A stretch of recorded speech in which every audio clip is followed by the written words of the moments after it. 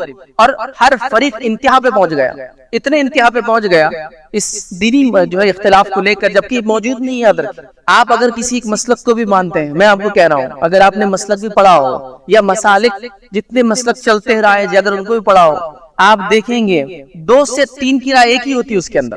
مطلب ان اماموں کو ان کے اقوال لیں گے نا تو 3 کی رائے جیسی ہوتی ہے، ایک ہی مختلف ہوتا ہے. کبھی کبھار کچھ معاملات کے نا 2 اختلاف کرتے ہیں اور 2 الگ ہوتے ہیں بس. پتہ ایسا آپ کو نہیں ملے گا ایک زمین بول رہا ہے دوسرا آسمان بول رہا ہے، ایک مرد بول رہا ہے دوسرا عورت بول رہا ہے، ایک دن بول رہا ہے دوسرا رات بول رہا ہے، ایک بول رہا ہے حلال اور دوسرا حرام. نہیں ہوتا ایسا. اس کو آپ جب مطالعہ کریں گے، جب اس کو پڑھیں گے، یاد رکھیں تو آپ کو سمجھ میں آئے گا نہیں اتنا مسئلہ نہیں ہے، یہ اس درجے کی چیز نہیں کہ میں اس سے جھگڑوں اور اختلاف کروں. اب دین کے نام پہ جب جھگڑے کھڑے ہو جاتے ہیں، اب اس کے بعد پھر کیا لینا دینا، پھر نسلی جھگڑے شروع ہوتے ہیں، پھر رنگی جھگڑے شروع ہوتے ہیں، پھر زبانی جھگڑے شروع ہوتے ہیں، ہے نا، پھر اس کے بعد علاقائی جھگڑے شروع ہوتے نہیں ہوتے. جب دین کے بنیاد پہ اختلاف شروع ہوتا ہے، اس کے بعد حسب اور نسب پہ اختلاف شروع ہوتا ہے، ان کی قوم فلاں ہماری قوم فلاں. رنگ پہ شروع ہوتا ہے، تم کالے ہم گورے، ہے نا. علاقے کے اعتبار سے ہوتا ہے، ہم امریکی تم افریقی، تم ہندوستانی تم پاکستانی تم فلاں. زبان کے نام پہ ہوتا ہے، ہم اردو بولنے والے تم مراٹھی بولنے والے تم بنگالی بولنے والے ہم سے ہلکے. یہ سب شروع ہوتا ہے. پھر یاد رکھیے جب ہم نے اصل چیز چھوڑ دیا اتحاد کی، تو پھر اس کے بعد سارے اختلافات اتنے رونما ہوتے ہیں جس کی کوئی انتہا نہ ہو. پھر وہ درجے جاتے رہتے. پھر اس کے بعد کیا ہوتا ہے آپ سب جانتے ہیں. تو ہم نے کیا کیا، سب سے بڑی غلطی ہم سے ہوئی کہ ہم نے دین کو بنیاد بنا دیا اختلاف کی، جو آیا تھا اتحاد قائم کر. یہ بڑی تعجب کی بات. مطلب شیطان جو ناامید نہیں تھا اس کی امیدیں پوری ہو گئی کہ مسلمانوں کو اس جھگڑے میں تو اس نے لگا ہی دیا تھا. اور پھر عجیب و غریب معاملات، ایسے معاملات ہوئے جس کو میں آپ کو کیا کہوں، سلام بند. سب سے پہلا کام، مجھے آپ کو سلام نہیں کرنا ہے، آپ کو مجھے سلام نہیں کرنا ہے. سبحان اللہ. جب آپ کسی مسلمان کو سلام نہیں کرتے تو کیا کہنا چاہ رہے ہیں آپ مجھے صرف یہ بتائیے، کیا اس کا مقام آپ بولنا چاہ رہے ہیں، مجھے بولیے ایک بار. حتیٰ کہ یہود و نصارہ بھی آپ کو سلام کرے تو اللہ کے رسول نے کو وعلیکم کا جواب دیا. جب ہم کو کوئی اہل کتاب سلام کرے تو اس کا حکم کیا ہے، وعلیکم بول دے ان کو، تم پر بھی. اتنا ہی صرف، وعلیکم السلام تم پر، وعلیکم تم پر بھی، یہ ہم کو کہہ دیا گیا. یہود و نصارہ اور غیر مسلمین کے جو بڑے لوگ ہوتے ہیں، یاد رکھ، بادشاہ ہیں، بڑے لوگ ہیں، اللہ کے رسول جب ان کو خطوط لکھتے تو ان کو سلام لکھتے، السلام علیکم من اتبع الہدی، سلامتی اس پر جس نے ہدایت کو قبول کیا. ایسا لکھ کر آپ خطوط لکھتے تو کم از کم ان کو بھی کنڈیشن میں اللہ کے رسول نے سلام کیا. سلام کرنے والوں کو جواب میں وعلیکم کہا. یہاں ہم کہہ رہے ہیں کہ اب سلام بند. سب سے پہلا کام سلام بند. تو کیا کہنا چاہتے ہو بتاؤ، اس کے بارے میں تمہاری کیا رائے ہے؟ اب کیا وہ غیر مسلم ہو گیا؟ اگر غیر مسلم ہو گیا تو اگر اس کی بیٹی میرے نکاح میں تو نکاح باقی رہا. پھر اگر اس کا ذبیحہ میرے پاس آئے تو کیا میں یہ کہہ کے لوٹا دوں گا تمہارا ذبیحہ حرام میں نہیں کھا سکتا ہوں؟ تو عجیب و غریب معاملہ. اور افراط تفریط کیسے شکار ہوئے، سلام بند ہے. حالات یہ ہو گئی ہے، حالات یہ ہوگی. اب اندازہ لگائی میں آپ کو کیا کہوں، لوگ ٹوپیوں سے پہچانتے ہیں ایک دوسرے کو، داڑھی کی شیپ سے پہچان لیتے کون سی جماعت اور کون سا مسلک ہے. کڑک ٹوپی ایک دم سیدھی والی تو فلاں مسلک کا اپنا بھائی ہے. بھائی تو خیر غلط بول رہا ہوں، بھائی ہے ہی نہیں وہ. کڑک ٹوپی کبھی کبھار فولڈ ہو جاتی، اتنا چل جاتی سفید رنگ کی تو فلاں جماعت سے اس کا تعلق ہے. بغیر ٹوپی کے تو فلاں جماعت سے اس کا تعلق ہے. داڑھی کا شیپ بہت چھوٹا ہے 2-4 دن کا تو فلاں جماعت سے تعلق ہے. تھوڑی سی بڑی ہے اور شیپ میں لیتا ہے ایسا مغلیہ داڑھی ہوتی تو فلاں جماعت سے تعلق ہے، جو ہماری زیادہ تر جماعت ہے. فلاں ہے جو کبھی نہیں کرتا تھا فلاں جماعت سے. ہم نے داڑھی، ٹوپی، جبہ، لباس، ہر چیز کو پھر بانٹنا شروع کیا نا. دیکھیے پھر کیا حتیٰ کہ آپ کے کپڑوں کے کٹس ڈیفائن کرتے ہیں کہ آپ کون سی جماعت اور کون سے مسلک کے. جیب کا ایک ٹائپ ہے، ادھر کا جو آتا نا اس کا ایک ٹائپ ہے، نیچے گوڑ رہا تو ایک معنی ہے اور سیدھا رہا تو ایک معنی ہے، کالر رہی تو ایک معنی ہے، بغیر کالر کا ایک معنی ہے. پھر تو جو اختلاف شروع ہے اس کی تو کوئی لمٹ ہی نہیں. اور صرف مسلک اور اس میں نہیں ہوا، جماعتوں میں بھی ہوا. پھر یہ شیطان پھر مطمئن نہیں والا، پھر جماعتوں میں بھی شروع ہوا. مطلب ایک ہی جماعت کے اندر پھر بٹوارے ہونا چالو. کیا یہ کوئی خوشی کی بات ہے؟ کیا یہ کوئی اچھی بات ہے؟ کیا یہ ضروری چیز تھی کہ ہم اس قسم کے اختلافات کریں؟ سبحان اللہ، کوئی محفوظ نہ رہا. یاد رکھیں اس کے بعد پھر مشرکین کو بھی بات سمجھ میں آ گئی ختم کرنا ہے تو یہ خود سے ختم ہوں گے، ان کو ہم نہیں مار سکتے، تو لہٰذا ان کو لگا سب سے اچھا ٹول یہ اختلافات ہیں جس کو استعمال کیا جائے۔ میں آپ کو ایک واقعہ سناتا ہوں۔ امریکہ کے اندر یورپین سب سے پہلے گئے، جب یورپین امریکہ میں پہنچے تو انہوں نے دیکھا کہ جو نیٹو پاپولیشن تھی، علاقائی آبادیاں تھی، وہ بہت زیادہ اپنے علاقے کو اچھا پہچانتی تھی، ان کے پاس ایسے اوزار اور ایسے ہتھیار تھے جو یورپین گن سے بھی اچھے تھے، کیونکہ وہ اس علاقے میں سکسیسفل تھے۔ گنز کبھی کبھار موسم کی وجہ سے، سردی اور بارش کی وجہ سے زنگ کھا جاتی تھی، اور پرانے زمانے میں بیرلز اتنے اچھے نہیں ہوتے تھے، صاف کرنا پڑتا تھا، چلتی نہیں تھی، لیکن ان کے جو علاقائی ہتھیار تھے بہت سکسیسفل، تو وہ جیت نہیں پا رہے تھے۔ تو انہوں نے کیا کیا معلوم؟ انہوں نے ایک سٹڈی کی، اور یہ پورے یورپینز کا مزاج ہے، چاہے انگریزوں نے ہم پہ حکومت کی ہو یا کسی اور نے، ان کا مزاج تھا۔ انہوں نے دیکھا کہ ان کے قبائلی اختلاف کس کس کے ہیں، جو نیٹو امریکنز ہیں نارتھ امریکہ میں، قبائل یہ فلاں قبیلہ یہ فلاں قبیلہ، ان کی اختلاف ہے۔ تو انہوں نے کیا کیا، دو قبیلوں میں جن کا اختلاف تھا، ایک کو فنڈنگ دینا چالو کی اور ہتھیار دینا چالو کی، اور ایک سے پہلے دوسرے کو مروایا اور ختم کروایا، اور پھر خود نے ان کو مارا۔ آپ سمجھ رہے؟ تو لہٰذا شیطان ہی جانتا ہے، دشمن ہی جانتا ہے کہ اس قوم کو ختم کرنے کی ضرورت نہیں، یہ اپنے آپ کو ختم کریں گے، تو ان کو اپنے اختلافات کے اندر ڈال دو۔ اور ہم اتنے مختلف ہو گئے، سبحان اللہ۔ سب سے پہلے سلام بند ہوا، شادیاں ختم ہوئی، مسجدیں الگ ہوئی۔ الحمدللہ ہمارے شہر عزیز میں نہیں ہوتا ہے، اور کئی مسجدیں الگ نہیں ہیں، لیکن آپ دیکھیں گے مساجد پہ لکھا جاتا ہے اس مسلک کے علاوہ آنے والے اپنی جان کی خیر منائیں، فلاں مسلک کے ماننے والوں کے علاوہ اس مسجد میں داخلہ ممنوع ہے، اس مسجد میں فلاں لوگوں اور کتوں کا آنا منع ہے۔ یہ تو میں نے خود دیکھا ہوں کہ فلاں مسجد کے اندر ایک جگہ ہم گئے تھے، چھوٹے تھے بہرحال، لیکن اردو وغیرہ آتی تھی، کافی سیکھ لیے تھے، تو وہاں لکھا ہوا تھا کہ اس مسجد کے اندر فلاں لوگ اور کتوں کا آنا منع ہے۔ یہ میں نے دیکھا، یہ کسی زمانے میں بلیکس کے لیے جو امریکنز لکھتے تھے، یہ میں نے انڈیا میں خود دیکھا ہوا تھا۔ آج بھی آپ دیکھا ہوگا فلاں اگر ہمارے مسلک کے علاوہ لوگ پائے گئے تو 5000 کا جرمان لیں گے، مسجد دھو کے جانا پڑے گا، یہ سب سے لکھ دیتے۔ اللہ کے گھروں کو پھر تقسیم کرنا شروع کیا گیا، کتنے تقسیمی، زبانی، علاقائی، رنگی، کپڑے، لباس، یہ فلاں فلاں مسجدیں سب تقسیم ہونا چالو۔ ابھی تو یہ معاملہ اس درجے ہے کہ اگر میں نے آپ سے بات کر لیا اور آپ کی جماعت اور مسلک الگ ہے تو میرا مسلک کمزور پڑ جاتا ہے، مطلب میرے کے اندر وہ جراثیم آ جاتے ہیں، تو لہٰذا میری جماعت والے بولتے ہیں آپ تو ان کے ساتھ ہنس کی باتیں کرتے ہیں، لہٰذا آپ بھی کٹ ہو گئے ہماری جماعت اور مسلک سے۔ اللہ اللہ اللہ اللہ، اتنی کمزوری، اتنی کمزور، آپ اندازہ لگائیے، آپ اندازہ، یہ حال ہو چکا ہے کہ آپ ان کے ساتھ بیٹھے تھے نا، گئے آپ، ارے انہوں تو ان کے ساتھ ہنستے، تغفر اللہ، ہنس سکتے تھے، اچھا غیر مسلموں کے ساتھ آداب اور پتہ نہیں ان کی جتنے جو باتیں چل رہی ہیں، میں وہ الفاظ دہرانا نہیں چاہتا ہوں، جو کچھ الفاظ تو صحیح بھی نہیں، وہ سارے سلوگنز، سارے طریقے جو گریٹنگز کے ہوتے ہیں وہ اپنائے جا رہے ہیں۔ آداب تو سب سے کامن ہے، آداب کیسے کیا ہے، انہوں آ گئے تو وہ پھیلے رہے، چونکہ ان کو سلام کا غلطی جواب دیا تو میرا نکاح ٹوٹ جاتا، چونکہ کافر کو سلام کا جواب دیا تو نکاح ٹوٹ جاتا، تو سلام بھی نہیں کر سکتے، ایسے نکلتے بیچارے، کیا کریں گے اب کئی اگر اپنے کو بھی شرم آتی اور رحم آتا۔ ٹھیک ہے، ایک صاحب تھے، وہ میرے ساتھ ان سے تعلق ہوتے تھے، ایک مخصوص جماعت سے تعلق رکھتے تھے، تو بہت پریشان ہوتے تھے، میں آ گیا تھا، چونکہ انہوں نے غلطی سے اگر سلام کا جواب دے دیا تو جیسے نکاح ٹوٹ جاتا، کریں گے کیا؟ اتنا نازک مسلک، اتنا نازک دین، نبی اکرم صلی اللہ علیہ وسلم مکہ کے اندر دعوت دے رہے، اکیلا مسلمان انسان، اور مکہ میں مکی کی آبادی 70,000 بتائی جاتی ہے اس زمانے میں، پوری آبادی آپ کے خلاف، کیسے جی ہوں گے بتائیے؟ یہاں تو دھکے دھکوں پہ آپ کا مسئلہ دین، نکاح، طلاق ہو جا رہی، بیوی سے پتہ نہیں کیا کیا ہو رہا ہے ادھر، تو وہ سب تو ساری ختم ہو گیا ادھر۔ حتیٰ کہ جو اپنے آپ کو سمجھدار کہنے کا دعویٰ کرتے ہیں، سمجھدار کر ہم سب سے سمجھدار، قرآن سنت فلاں فلاں، ان کا حال بھی ہے کہ اسی کے ساتھ آپ کو دیکھ لے تو ارے وہ پارٹی میں چلے جائے، تو ان سے اچھے سے بات کر رہے تھے، اچھے سے تجارت کر رہے ہیں، آپ ان کے ساتھ اچھے معاملات کر رہے ہیں، ارے یہ تو جائز نہیں ہے، ان کے ساتھ ہنسنا بھی آپ کے لیے غلط ہے۔ اللہ اللہ اللہ، عجیب و غریب معاملہ۔ اس دین اور شریعت نے تو آپ کو یہود و نصارہ کی پاک دامن عورتوں سے نکاح کی اجازت دی۔ اب اس دین اس سے زیادہ وسعت میں کیا آپ کو ایگزامپل کے طور پہ، تو ایک انسان کی بیوی ہے کوئی یہودی یا نصرانی یاد رکھے جس کی شریعت نے اجازت دی ہے، تو کیا آپ اس سے، آپ سمجھے، مطلب جو صرف جماعتی اور نسلی اور رنگی اور پتہ نہیں کیا کیا بنیادوں پہ کر رہے، تھوڑا تو سوچو یار، تھوڑا تو سوچو کہاں جا رہے ہو۔ اب یہ اختلافات کا یاد رکھیں نتیجہ کیا ہوگا، سب سے بھینکر نتیجہ، ٹھیک ہے، اختلاف ہو سکتے ہیں، اور میں سمجھتا ہوں ہر سماج میں رہے ہیں، اختلاف اور مخالفت کا تھوڑا ڈفرنس بھی سمجھ لیجیے، وہ کیا ہوتا ہے۔ اختلاف ہونا کبھی کبھار ٹھیک ہے، ہوتا ہے، انسان ہونے کے ناطے اختلاف ہوتے ہی ہے، دو جڑواں بھائیوں کے اندر، بہنوں کے اندر بھی ایک میچ نہیں ہوتی چیزیں، رنگ الگ پسند آتا، چیز الگ پسند آتی، چوائس الگ، ٹھیک ہے میں مانتا ہوں۔ اختلاف اور مخالفت کیا ہے؟ اختلاف یہ ہے کہ آپ جو کام کرے مجھے پسند نہیں ہے، یہ میرا آپ سے اختلاف، ڈن ہو گیا، لیکن میں آپ کے مخالف کھڑا نہیں ہوتا ہوں کبھی۔ مانا کیا ہے؟ مانا یہ ہے کہ اگر میرا آپ سے کسی دینی مسئلے پہ اختلاف ہے تو آپ کی بیٹی کو رشتہ ہے تو اس میں کاری نہیں کرتا ہوں میں، کیونکہ میں مخالف مخالفت نہیں کرتا ہوں. اگر پبلک پہ کسی نے آپ کا نام لیا تو میں کھڑے ہو نہیں بولتا وہ کافر کے بارے میں بات مت کیجیے, میں مخالفت نہیں کرتا ہوں. میں نے آپ سے لین دین تجارت بزنس بننی کی اب تک, اختلاف اپنی جگہ ہے, لیکن میرا تجارت بننی ہوئی کہ نہیں ان کی دکان سے لینا حرام ہے, ان کا مسئلہ الگ, ان کی جماعت نہیں بنے ہی نہیں کیا. تو اختلاف ہونا سمجھ میں آتا ہے سماج میں ہو, لیکن مخالفت اور کیا درجے مخالفت, گھر بکنے نہیں دیا جا رہا, بچیوں کی شادی نہیں کرنے دے جا رہے. اگر کسی گھر میں اختلاف ہو پتا چلے اس کا مسئلہ الگ ہے تو اس کے اندر مکمل طور سے آگ ڈالنے والا, پیٹرول ڈال کے جلانے والا کام کر رہے. ارے مسلمانوں کیا کر دیا یہ اپنے آپ, اگر اس درجے ایسے کام کرو گے تو کیسے پھر دنیا کے اندر جیوں گے. سمجھو اس بات کو, اختلاف ہو سکتا ہے, مخالفت مت کرو ایک دوسرے کی, کھڑے مت ہو ایک دوسرے گھر جلانے کے لیے. ہماری جان, ہمارا مال اور عزت ایک دوسرے پہ حرام ہے, حرام. حدیث کے اندر الفاظ ہے کہ ہماری جان, مال اور عزت حرام ہے ایک دوسرے پر. تو جب کسی کے بارے میں تو کچھ بک دیتے ہو کھڑے کی وہ تو فلاں ہے, اس کی عزت اتار رہے ہو, حرام عزت اتارنا. موقع ملنے پہ اس پہ ہاتھ اٹھا رہے ہو, اس پہ ہاتھ اٹھانا حرام ہے تمہارے لیے, ہاتھ اٹھانا کیا کر رہے ہو.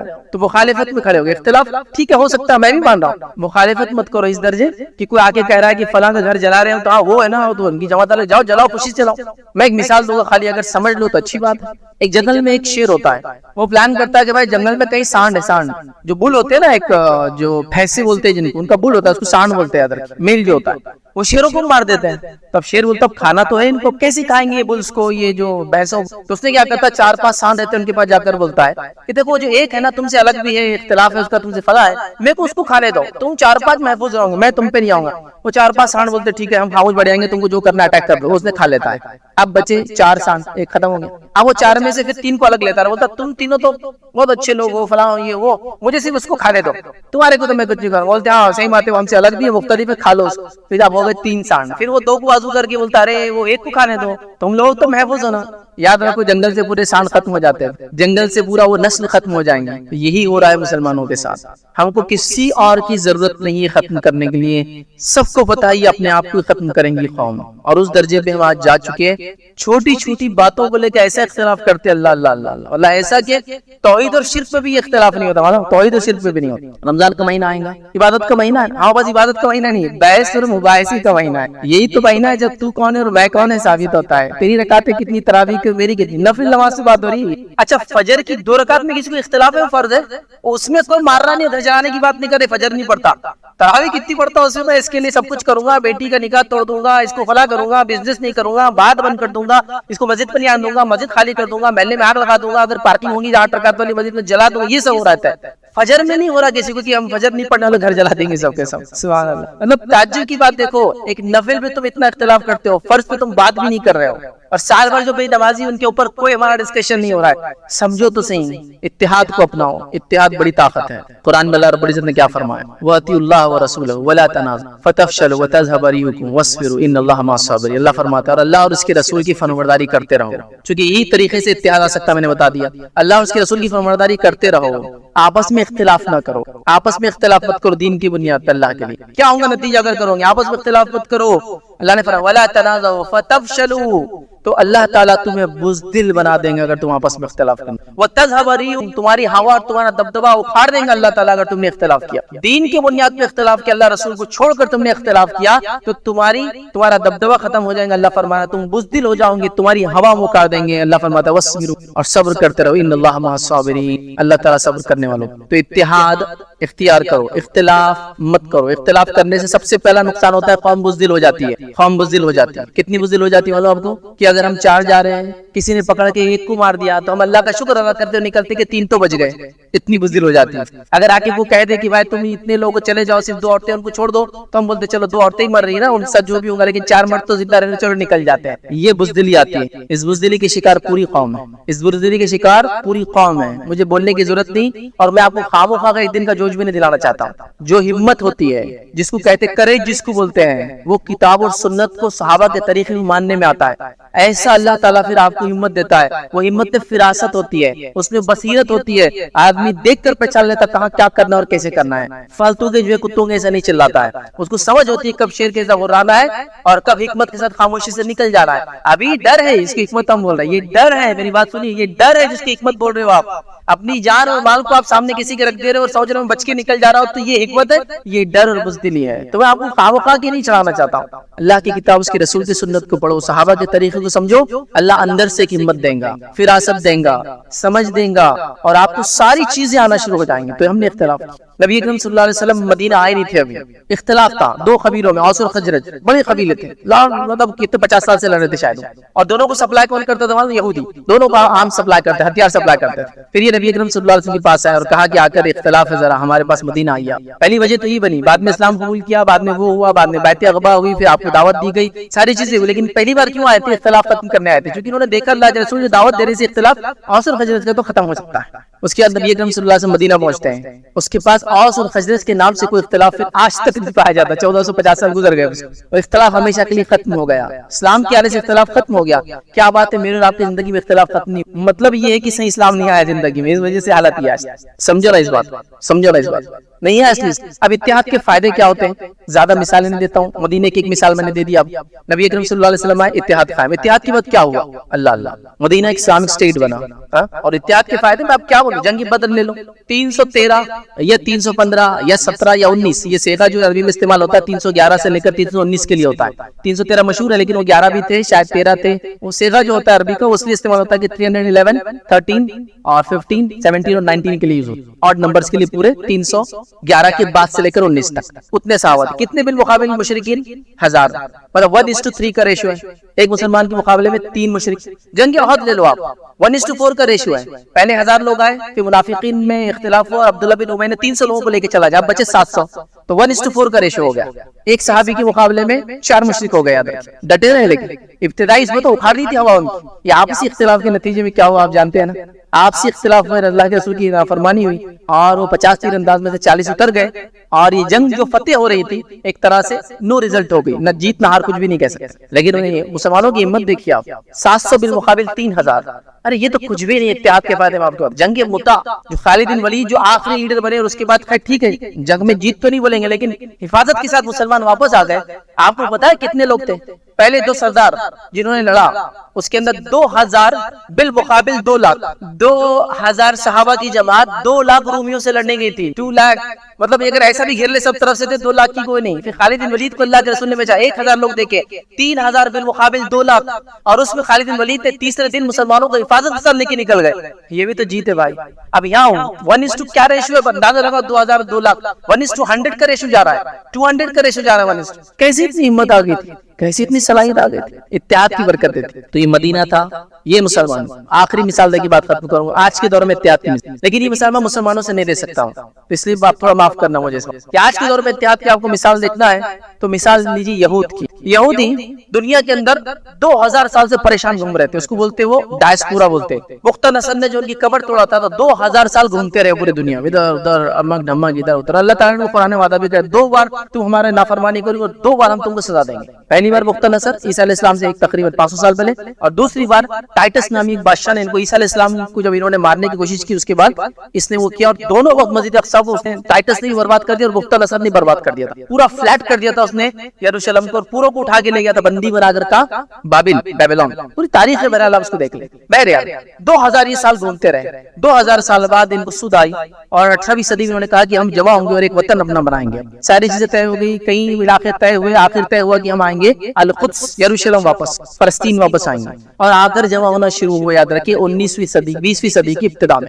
اور آ کر جمع ہونا چالو ہو گئے جب فلسطین جو ہے برٹش مینڈیٹ کے تحت برٹش کے پاس چلا جاتا۔ پوری یورپین اقوام نے جو ہے کولونائز، جتنے لوگ کولونائزیشن کرتے تھے، بانٹ دیا تھا پورے مڈل ایسٹ کو، تو یہ برٹش مینڈیٹ کے اندر آ گیا۔ برٹش نے وعدہ کیا یہودیوں سے کہ ہم تم کو دے دیں گے، بہرحال یہودیوں کے یقین میں جمع ہوتے گئے، اور 1415 تک کافی تعداد میں جو ہے برٹش کے خلاف انہوں نے کیا، اپنی ایک سلطنت اور حکومت بنائی، ایک اپروکسیمیٹلی 48 کے اندر تیار کیا تھا، 1948 کے اندر اپنی حکومت یاد رکھے قائم کی انہوں نے، اور اپنا ایک انڈیپینڈنٹ اسٹیٹ جو اسرائیل کے نام سے انہوں نے ڈکلیئر کر دیا ہے۔ یہ اتحاد ان کا تھا۔ تو یہ قوم جو دنیا میں ماری جا رہی تھی، پریشان حال تھی، فرسٹ ورلڈ وار میں ان کے ساتھ کیا ہوا، سیکنڈ ورلڈ وار میں کیا ہوا، پوری دنیا میں کیا ہوا، سب وہ تاریخ ہے، آپ پڑھ لیجئے۔ اس کے بعد یہ جمع ہوتے 48 کے، ان کی کل تعداد دنیا کی پاپولیشن کی آدھی، 1% نہیں، آدھا % بھی نہیں ہے، ٹوٹل تعداد ان کی 2 کروڑ ہے دنیا کے اندر، صرف کتنے 20 ملین، 2 کروڑ ہے یہود، اور انہوں نے ایک اپنا اسٹیٹ بنایا جو پہلا ان کا اسٹیٹ تھا کہ 2000 سال بعد۔ اسٹیٹ کی طاقت کیا ہے؟ اسٹیٹ کی طاقت کیا ہے؟ اور دنیا کے سپر پاور نمبر 10 میں سے ایک ہے. ہوائی اعتبار سے کوئی ان کا مقابل نہیں ہے جو ان سے لڑ سکے. سیلف پروٹیکشن کے اندر کوئی حکومت نہیں ہے جو ان کے اتنا سیلف ڈیفنس کے سسٹم جس نے بنائے ہو. ٹیکنالوجی میں ان کے اتنا ٹیکنالوجی میں ایڈوانس کوئی بھی نہیں دنیا میں. آج یاد رکھیں امریکہ کو بھی ٹیکنالوجی سیل آؤٹ کرتے ہیں, سیکورٹی سسٹمز پورے دنیا کو پرووائڈ کرتے ہیں. آپ کی جتنے بڑے میزائل سسٹم سے اس کی پروگرامنگ یہی لوگ کرتے ہیں, بنانے والے, ایجاد کرنے والے. یاد رکھیے عجیب و غریب چیز کر رہے ہیں. تو اتحاد کی برکت ہے نہیں ہے, صرف 2 کروڑ ہے تعداد ہے. آپ سوچو اپنے بارے میں 2 کروڑ بالمقابل پوری دنیا ہے, وہ پوری دنیا ہے وہ. آج بھی دیکھیے فلسطین میں جو کچھ بھی انہوں نے کیا, پوری دنیا ان کے خلاف ہونے کے باوجود بھی کیا بگاڑ سکی ان کا؟ میں سوال یہ کر رہا ہوں آپ کو, کیا بگاڑ سکی آپ اسٹیٹ کا؟ کچھ نہیں. کیوں؟ اتحاد کی طاقت. تو پتا چلا بد عقیدہ لوگ بھی, گمراہ کن لوگ, ظالم لوگ بھی اتحاد قائم کرتے دنیا میں اس کی برکتیں اٹھاتے ہیں. تو آپ اور میں نے کیوں نہیں اٹھایا اتحاد کی برکت؟ جو ہمارا دین ایک کلمہ, ایک اللہ, ایک رسول, ایک کتاب, ایک قبلہ, کیا کیا چاہیے تھا آپ کو, اور اس کی بات بھی نہیں اٹھا پائے. تو بہرحال یہ بہت بڑا نقصان امت نے اٹھایا اور اٹھا رہی ہے. تو آج ہم دیکھ رہے تھے چیلنج, اور وہ چیلنج تھا اختلاف کا چیلنج. حل ہے اتحاد اختیار کرو.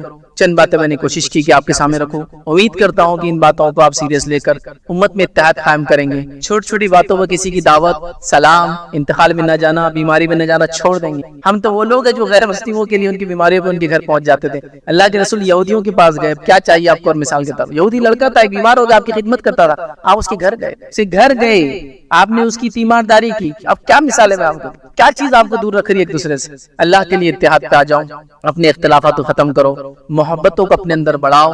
چھوٹی چھوٹی باتیں یوں ہی نکل جائیں گی. آپ کوئی شرک کر رہا ہے تو آپ اس کو بولو, سمجھاؤ, اس کو نصیحت کرو, اس سے آپ رشتہ توڑو, ایک الگ بات ہے. لیکن صرف مسائل پہ چھوٹی چھوٹی, تم افطار جلدی کرتے ہیں, ہم دیر سے کرتے ہیں, تم اتنی رکعت پڑھتے ہیں, یہ سب وجہ اختلاف کی نہیں ہونا چاہیے. تو مسائل اگر دین میں ہے تو ماننے تو بیچارے کرتا ہے, تو کیا جھگڑا کرنا اس سے؟ بہرحال سمجھنے کی ضرورت ہے. اللہ تعالیٰ امت مسلمہ کو جو ہے صحیح توفیق دے, صحیح سمجھ دے کہ وہ جو اپنے اختلافات کو ختم کرے, اور ہم تمام کو جو اتحاد پر قائم کریں. اسی پر اپنی بات میں ختم کروں گا. وآخر دعوانا الحمدللہ رب العالمین. سبحان ربک رب العزۃ عما یصفون, وسلام علی المرسلین, والحمد للہ رب العالمین.